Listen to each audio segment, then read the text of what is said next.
네, 안녕하세요. 여러분들의 구독과 좋아요로 이 채널이 유지되고 있습니다. 네, 영상 속도는 1.5배를 추천드리는 바이고요. 네, 이번에도 어떤 소식이 나왔는지 같이 한번 내용을 보도록 하겠습니다.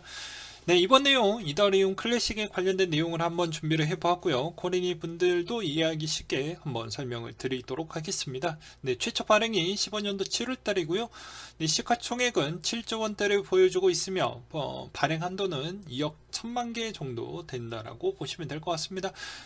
그리고 이더리움 클래식은 뭐 분산 네트워크에서 16년 더 다워 해킹 사건으로 인해서 이제 기존의 이더리움에서 분리해서 생성이 되었다라고 들 다들 알고 계시죠. 근데 최근에 이제 시세가 매우 폭발적으로 올라가고 있는 부분은 뭐 거의 뭐 비슷 여러 가지 이유가 있긴 하겠지만 조금 이따가 제가 설명을 좀 드리도록 하겠습니다. 기존에 일단 왜 올랐냐? 반감기 시즌이 얼마 남지 않았다. 그럼 이제 대부분 이렇게 또 질문이 많이 나오실 것 같아요. 야, 반감기가 이렇게 많이 남았는데 반감기는 꼭 당일날 되어야지만 많이 오른 거 아니야? 라고 하셨겠죠? 그렇지만 대부분 그 전에 사전적으로 반영이 빨리 됩니다. 뭐 한 달 전 정도나 또는 뭐 두 달 전 때부터 많이 올라가는 부분도 과거에도 많은 그런 패턴을 보여주었기 때문에 그전마다 테마나 그 다음에 소식이 있으면 그것도 이게 되게 강한 소식인지 적은 소식인지 이런 거를 좀 잘 조화롭게 좀 보시라고 이야기를 많이 하기도 했었죠. 근데 이더리움 자체가 뭔가 변화를 많이 주려고 하는 모습이 이더리움 클래식에 영향을 주고 있었고, 그 영향을 주고 있는 상태에서 이더리움 클래식 자체에서 또 다른 소식이 있었기 때문에 이 화력이 더욱더 강해졌다라고 보시면 될 것 같습니다. 그리고 과거에도 이더리움 클래식의 이제 반감기 부분을 보게 되면 2020년도 3월 17일 날 나왔던 내용 기반으로 좀 설명을 드리도록 하겠습니다. 네, 4이클에서 3.2 이클로 보상이 감소가 된다라고 되어져 있죠. 그래서 보게 되면 통화 정책에 따라 블록 보상이 이제 4이클에서 3.2 이클로 20% 감소하게 되는데, 이게 이제 통화 정책은 500만 블록 또는 2.25년마다 2.25년마다 반감기가 진행이 된다라는 점을 꼭 기억을 해 두셨으면 좋겠습니다. 그러다 보니까 아무래도 그만큼 또 이게 얼마나 많은 영향을 끼칠지 알 수가 있는 대목이 좀 되겠죠. 그 다음으로 이더리움 클래식의 해시레이트 부분을 한번 보고 넘어가도록 하겠습니다. 보게 되면 해시레이트가 저기 집구석에 있는 만큼 너무 많이 밑에 있었다는 거 알고 계시겠죠? 예, 보게 되면. 근데 이게 갑작스럽게 4월 25일자 이후부터 급격하게 5월 7일자 때까지 해시가 풍덩 많이 올라왔습니다. 이 말의 의미는 이더에 따른 변화로 인해서 이렇게 많은 영향을 끼쳤고요. 그 뒤로 4월 25일 이후부터 엄청나게 또 급등을 해서 20만 원이 넘어가는 형태였고, 이때는 별거 아닌 것처럼 보여지지만 해당에 있는 이 차트는 주봉이고요. 여기에 평단이 대략 6,000원대입니다. 그러니까 얼마나 많이 올랐는지를 알 수가 있었던 대목이 되겠죠. 그래서 최고점은 이 딱 꼬리표 찍었던 20만원이 살짝 넘어가는 형태에서 마무리가 되었다라는 것을 알 수가 있게 되겠고요. 자, 그러면 이제 이더리움 클래식이 이때 올라갔었을 때 이더리움과도 또 비교를 하면서 보실 필요성이 좀 있지 않을까 싶습니다. 그래서 연도별로 똑같이 맞춰놓고 한번 보게 되면 실제 똑같이 4월 25일자 이후부터는 좀 많이 올라가다가 좀 많은 횡보를 많이 보여주기도 했었죠. 그러다가 좀 많이 빠져주기도 했었는데, 이때 이 굴곡이 아무래도 이더리움 클래식 쪽에 따른 영향성을 좀 주지 않았나, 아니면 이게 이제 추정이긴 하지만 영향을 좀 주었을지 않을까랑, 그 다음에 아니면 여기는 그대로 있었지만 해당에 있는 책을 쪽으로 진입했던 진입자들이 엄청 대거 많이 또 쏠리게 되면서 더 많은 영향을 좀 끼치지 않았을까 라고 추정을 좀 해볼 수가 있게 되겠습니다. 그러면 이제 여기서 알 수가 있는 부분은 과연 이더 부분에 있어서 이더리움 클래식이 채굴 부분에 있어서 많이 넘어올 것이냐, 아니면 이런 수많은 경쟁자들이 이렇게 많이 있는데 여기에서 다 어느 정도 적법한 분배가 되면서 갈 거냐, 이건 채굴자 마음입니다. 그래서 정답은 없어요. 또 다른 측면으로는 채굴자가 여기에 있었던 채굴자가 어떻게 보면은 일부는 갈아타기가 되겠지만 일부는 나는 이제 여기서 채굴 그만할래 라고 있는 층들도 계시겠죠. 그래서 이게 나중에 시간이 다 지나고 나서 정확하게 POS로 다 전환이 되는 그 시점을 보았을 때 누가 제일 많이 수익을 많이 볼 것이냐도 좀 염두를 하면서 봐야 되겠지만, 제가 보기에는 채굴에 대한 그런 또 좀 심층적인 분석과 주관적인 이야기를 좀 해본다고 하면 이것도 트렌디하게 채굴 부분도 좀 많이 갈아타기가 좀 있지 않을까라고 생각을 합니다. 그 갈아타기가 뭐 한 달 기준, 두 달 기준 이렇게 성급하게 그렇게 보시지는 마시고요. 거의 뭐 연도별로 끊어가지고 그렇게 갈아타기가 좀 진행이 될 것 같습니다. 왜 그럴 것 같습니까? 채굴에 어느 정도 비중이 어느 정도만큼 채굴이 되었는지, 그리고 반감기도 어느 정도만큼 되어졌는지, 그리고 그만큼 또 어떻게 보면 해당에 있는 그 코인이 얼만큼 활성화 잘 되어져 있고 뭐 커뮤니티나 프로젝트 부분도 뭐 같이 좀 보면서 그렇게 진행을 하지 않을까 싶어요.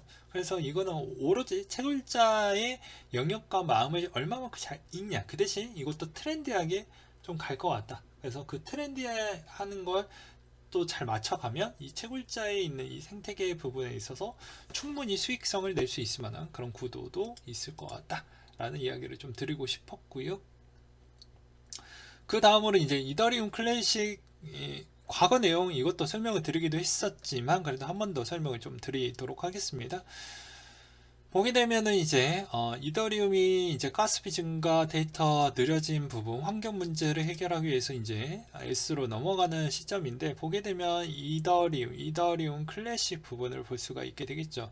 이더 채굴 장비가 GPU가 60, 아식이 40% 점유율을 보인다. 그럼 GPU가 이클로 넘어갈까요? 여기에는 의견이 분분하다. GPU 기반의 장비로 채굴할 수 있는 코인은 대안이 많고 그 중에 채굴의 수익성을 따져봤을 때 이클보다 레이븐 코인이 더 수익성이 높게 나온다. 그러니까 아까도 이야기를 했지만 트렌디하게 그때 상황에 맞춰서 이게 꾸준하게 이클이 좋다라고 보기에는 좀 어렵죠. 그때 상황이 어떻게 되고 그때 어느 정도 계산을 때려보고 그때 고정비가 어느 정도 나오고 마진율이 얼만큼 나오고, 그리고 이게 앞으로 미래로 보았을 때 이게 가격이 그 상대적 대비 덜 빠질 수 있을 것이냐, 이런 걸 종합적으로 채굴 회사들도 생각을 많이 해봤을 거라고 생각을 합니다. 그리고 솔직히 GPU 기반들의 이동은 어디로 진행될지 알 턱이 없다. 뭐 저랑 비슷한 부분이죠. 그리고 지금까지 한 이야기를 종합을 해보면, 자, 이더리움 POS 전환 이후 이클로 채굴자들은 반드시 생긴다. 이 말은 맞는 얘기죠. 그리고 아식 장비 대고 유입은 해시레이트는 비약적으로 상승을 할 것이다. 이 말도 어느 정도는 맞다라고 보고 있습니다. 그리고 GPU 기반의 채굴자들은 이클 외 다른 대안의 코인으로 갈 수도 있는 부분이 있겠고, 네 번째로는 그냥 채굴 회사들이 그냥 장사 접을 수도 있겠죠. 일부 아주 극소수, 이건 극소수 부분에 대해서 이야기를 하는 것입니다. 그래서 이 채굴자 유입과 이클 가치의 상승과 상관관계를 보면서 좀 보면, 앞으로 투자 연구 보고서를 보았을 때 25년 동안 4차 산업 핵심 축인 IoT 기반의 이제 분야로 인해서 우리는 좀 갈 거다. 그리고 체인링크와 협업도 좀 하면서 가볼 것이다. 그래서 우리는 이 길로 갈 것이니까 웬만하면 잘 되길 좀 바라야 되겠다. 그래서 앞으로 미래 쪽에 갈 길을 이미 만들어 놨죠. 그래서 이게 뭐 잘 풀린다고 하면 이클의 미래는 좋아질 것으로 보이시지만, 수익적 관점으로도 본다라고 하면 저는 뭐 이렇게 설명을 좀 드리고 싶습니다. 뭐라고 설명을 드리고 싶냐면, 말 그대로 이더리움 클래식 자체가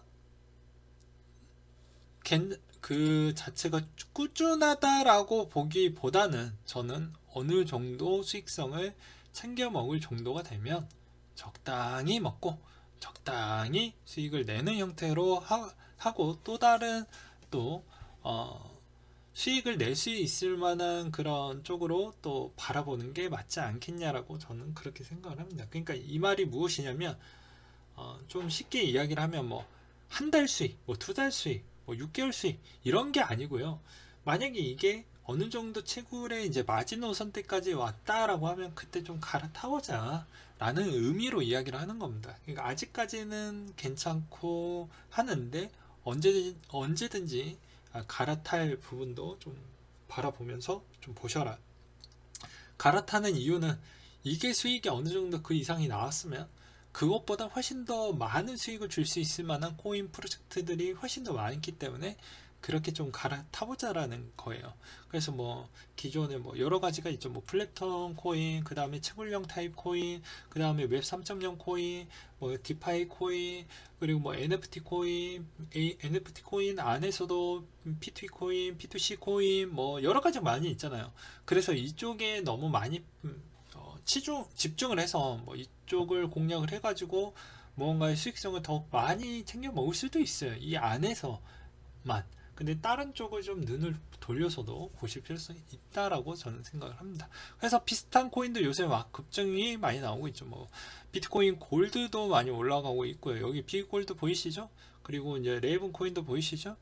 다 똑같이 수혜를 보고 있는 겁니다. 그래서 왜 이클 올라가면서 비골드 왜 올라갔지? 이더리움이 어느 정도까지 변화를 주고 있으니 상대적 대비 같이 좀 올라가고 있구나. 그러면 지금의 테마는 어느 쪽에 위치해 있는 거지? 지금의 테마는 이런 영향으로 받고 있구나. 그러면 이걸 영향을 받고 있는데 이 안에 있는 테마에서도 지금 최근 호재 소식 뭐가 있지? 이렇게 하나하나씩 단계별로 맞춰 가다 보면 이제 내가 그 다음 달, 다다음 달, 두 달치에 있는 호재를 미리 땡겨가지고 약간의 조각을 맞춰보면 답이 나와요. 그 다음에 어떤 테마가 또 갈 것인지. 그러니 이런 것도 좀 잘 보셨으면 좋겠습니다. 그리고 이더리움이 변화를 주게 되면 그 변화를 주는 만큼 또 다른 부분에 따른 수혜를 많이 볼 수 있어요. 이거는 뭐 짤막하게 이야기를 하고 넘어갈 건데, 보게 되면 매번 이야기를 많이 했죠. 뭐 이더리움에 올라가는 레이어 2, 뭐 쉽게 이야기를 하면 피자가 있으면 피자 위에 돌을 무어서 올릴 거냐, 그런 건데, 이더리움이 일단은 잘 된다라는 보장 하에 그 다음에 레이어 2가 무엇이 제일 잘 될 거냐 중에 나는 이 중에 이 보기 수십 개 중에 어느 쪽에 이제 베팅을 때려야 되겠죠. 예. 거기에서 가장 괜찮은 애가 많이 올라갈 것입니다. 그러면서 이제 이더가 이런 형태로 바뀌어간 POS로 바뀌니까 그 다음에 레이어 2가 많이 빛나게 되겠죠. 그 뒤에 이제 비슷한 경쟁 구도를 갖고 있는 플랫폼에 레이어 2가 또 빛나게 될 것이고요. 그래서 여러분들은 만약에 여유가 있으면 이더가 변화를 하면서 채굴용에서도 영향을 끼치지만 레이어 2에서도 영향을 끼치겠구나. 그래서 누군가는 분명히 이렇게 이야기하시는 분들이 있어요. 야, 그러면 지금 NFT는 NFT대로 호재도 많은데 이거는 왜 안 보고 왜 이쪽에 집중하냐? 지금 이쪽이 대세에 있지 않겠냐? 이것도 맞는 얘기예요. 근데 아까도 이야기를 했지만 종류별로 올라가는 호재를 다 내가 챙겨 먹을 수가 없어요. 그 중에 내가 그 종류 중에 나는 하나의 종류를 선택을 해서 거기에서 수익을 좀 극대화하는 전략을 맞춰가는 게 좋은 거지. 이것 건들고 저것 건들고 대충 보고 이렇게 넘어가면 수익도 제대로 못 챙겨 먹고 오히려 손실률이 훨씬 더 커질 수가 있거든요. 그래서 그 부분의 일부분으로 이야기를 하는 겁니다. 그러니까 레이어 2는 레이어 2 부분으로 이더가 변화해 주는 부분에 있어서 또 다른 코인으로 이런 코인들이 훨씬 더 빛을 발하겠구나. 그럼 상대 경쟁자 쪽에 있는 플랫폼 코인이 이제 잘 돌아간다라는 전제 조건 하에 또 경쟁자에 따른 레이어 2가 또 빛날 수가 있겠죠. 그리고 요새는 뭐 코스모스처럼 잘 연결을 해주는 그런 사이드 채널로 연결을 해주는 그런 코인들이 요새 또 빛나고 있기 때문에 아마 저쪽에서도 레이어 2가 돌아가지만 이쪽에서도 레이어 2가 돌아가는 그런 형태로 또 가능하는 그런 것도 충분히 있습니다. 나중에 시간이 지나면. 그래서 저쪽에서만 보니까 이쪽에서는 안 돌아가는데 이렇게 좀 보시는 것보다 언제든지 유동이 가능하게끔에 있는 타이밍에 적재적소로 그런 것도 잘 준비하고 있는 레이어 2가 만약에 있다고 하면 그런 것도 나쁘진 않겠죠. 근데 또 그게 누군가의 시선과 또 그 안에 있는 커뮤니티와의 또 그런 관계도를 보게 되면 그렇게 하기에는 약간은 좀 힘들지 않겠냐 라고 생각을 합니다. 근데 최근에는 뭐 그런 형태로 또 준비를 하고 있는 코인들도 꽤 있더라고요. 네, 오늘 여기까지 준비를 했습니다. 유익하셨으면 좋겠고요. 이번에 투자 전략도 잘 세워보셨으면 좋겠습니다. 네,